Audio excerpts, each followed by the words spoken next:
नमस्कार, कशा आहात सगळ्याजणी? चला तर मग आज कुठली रेसिपी आहे ती बघूया. रेसिपीला सुरुवात करूया. इथं मी कारलं फ्राय करणार आहे अशा पद्धतीनं. तर बघू शकता.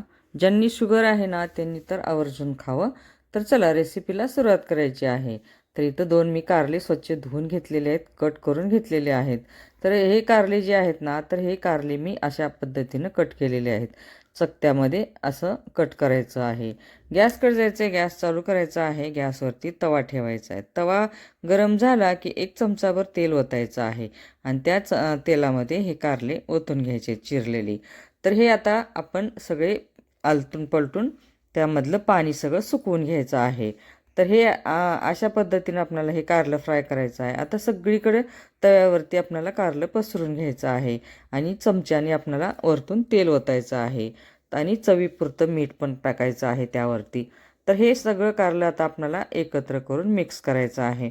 कारण मीठ हे सगळ्याच कारल्याला लागेल असं आपल्याला सगळं एकत्र करून आपल्याला आलटून पलटून घ्यायचं आहे. परत आपल्याला सगळ्या चकत्या पसरून घ्यायच्या आहेत तव्यावरती.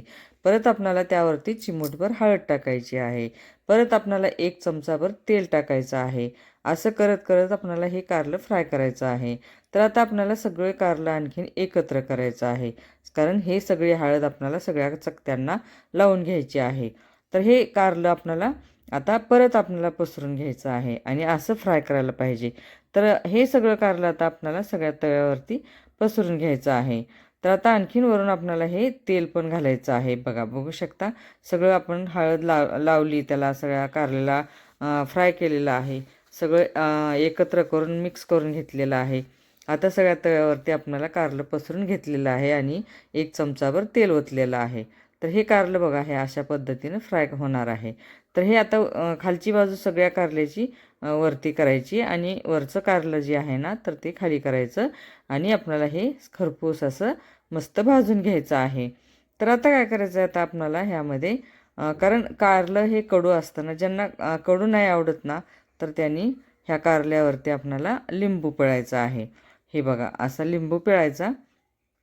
ज्यांना कडू आवडतं ना तर त्यांनी गरज नाही लिंबू पिळायची. ज्यांना आवडत नाही कडू त्यांनी वरतून लिंबू पिळायचं.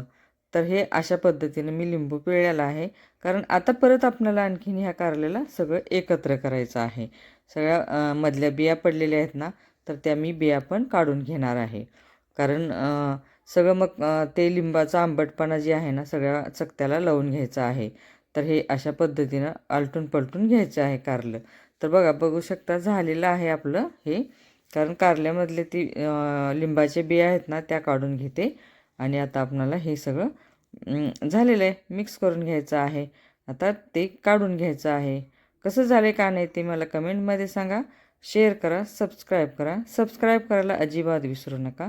तुम्ही कुठून बघताय ते पण मला कमेंटमध्ये सांगा.